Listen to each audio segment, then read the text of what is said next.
Something has gone wrong with the way we treat each other. Seriously wrong. A reflexive need to not just defeat the other person, but to humiliate them, discredit them, even destroy them. And I bet there isn't a single one of you who were brought up that way.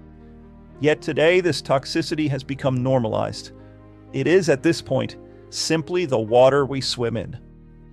According to the Pew Research Center, nearly 2/3 of Americans always or often feel exhausted when thinking about politics. Another 55% feel angry. Welcome to the Critical Thinking Literacy Channel's Attack on Reason series. I'm John Bala. Today we're going to name a weapon that is perniciously dismantling our democracy. By the end of this video, you'll understand one of the oldest weapons in the rhetorical arsenal, the argumentum ad hominem, how to detect it and how to defend against it. Let's start at the beginning. At its core, a logical argument has a simple structure. You make a claim, you offer evidence, and your reasoning connects the two in a way that is valid. A logical fallacy is what happens when that reasoning breaks down, when the conclusion doesn't actually follow from the evidence. There is a flaw in the structure. Ad hominem is a Latin phrase meaning to the person. It occurs when, instead of engaging with someone's argument, you attack the person making the argument. The key word here is instead. The moment the attack on the person replaces engagement with their argument, that is when it becomes an ad hominem fallacy. If you value this content, please like, subscribe, and share. Your support helps us keep producing videos that strengthen critical thinking and public debate. Together we stand and, well, you know the rest. While logicians have identified up to 12 distinct ad hominem subtypes, the two most popular are poisoning the well and tu quoque, or whataboutism. And while you may not recognize them by these names, you almost certainly will recognize them by their functions. Let's take a closer look at each. Poisoning the well is a preemptive strike to discredit a person before they even make their argument, in the hopes that the audience will dismiss whatever they say in advance. Before a political rival speaks at a debate, a candidate tells the audience, "What you're about to hear from my opponent is the same tired socialist propaganda he's been peddling for decades." And just like that, the audience is primed to reject the argument before hearing it. Tu quoque, or French for you too, or more frequently today referred simply as whataboutism. It's a method of deflecting a criticism by pointing out that the accuser has committed the same or a similar offense, and in doing so, avoids the substance of the charge entirely.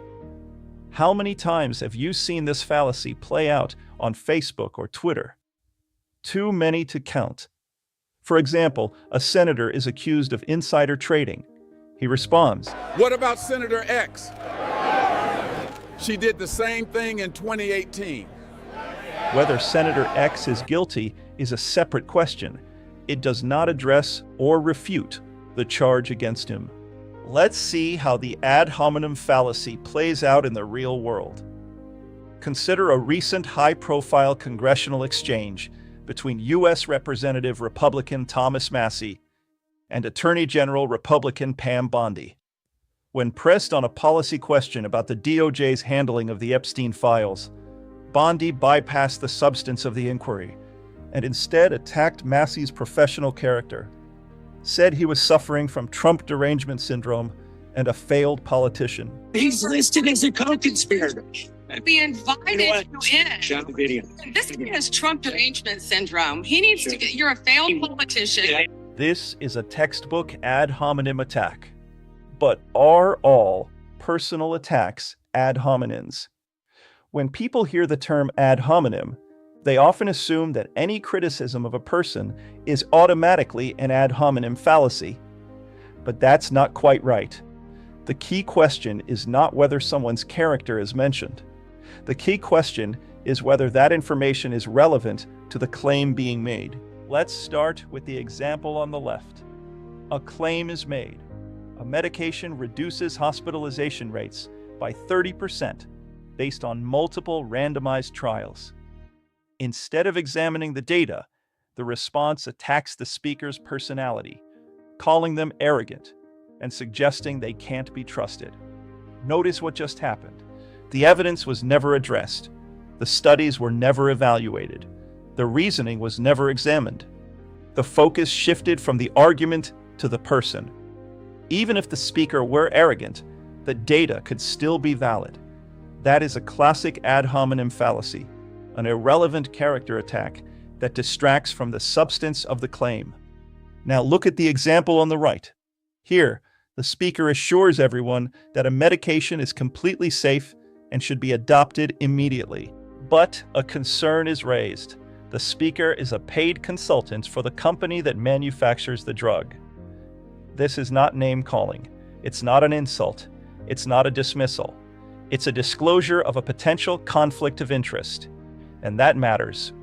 When a person's financial incentives, bias, or lack of expertise directly affect how reliable their claim might be, raising that issue is not fallacious. It's responsible reasoning. So here's the distinction. If the criticism attacks personality traits that have nothing to do with the truth of the claim, it's ad hominem. If the criticism reveals something that directly impacts credibility, like bias, financial interest, or expertise, then it's relevant.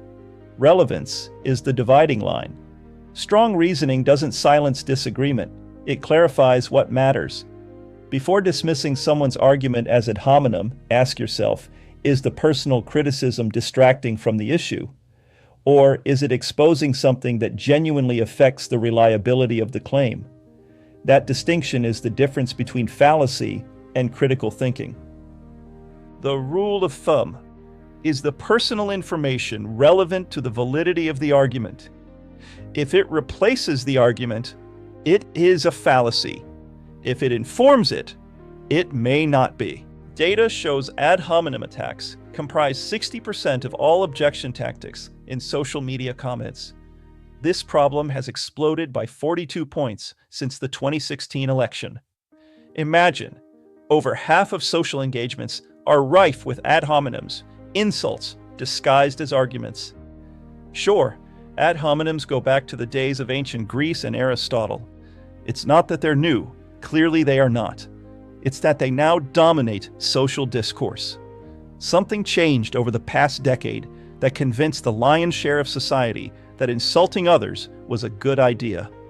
Framed differently, if ad hominems were 5% or less of social engagements today, there would be no need to make this video.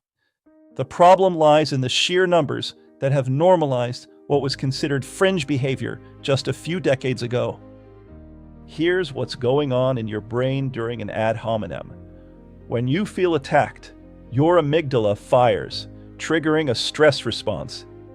At the same time, your prefrontal cortex, the part of the brain that we rely on for advanced reasoning, planning, and decision-making, is suppressed. It can literally go offline due to this amygdala hijack.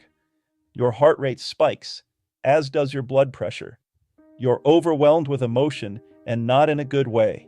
So what can you do about it? For starters, just knowing that it's temporary will enable the prefrontal cortex to come back online faster. There's actually a myriad of behavioral strategies that can help you overcome amygdala hijack. Democracy works only when arguments do. Democracy itself is a system of argument. When ad hominem becomes the primary mode of discourse, that foundation doesn't just crack, it starts to collapse. And before we point fingers, let's be honest. Every one of us has been there. Tired, frustrated, certain we were right, and we went for the person instead of the point. Maybe not on a congressional floor, maybe just in a comment section at midnight, maybe at the dinner table. That doesn't make you a bad person, it makes you human. But knowing what you know now, you can't unknow it. And that's actually the good news. Awareness is the turning point. The moment you can name this fallacy in someone else's argument or your own, its grip loosens. You don't have to be perfect, because every conversation is an important vote for for the kind of discourse you want to live in. Every social interaction, online, at the table, in the meeting, in the thread, is either adding to the toxicity or subtracting from it. That's a lot of power you possess. For the Critical Thinking Literacy channel, I'm John Bala, reminding you to think critically and choose wisely.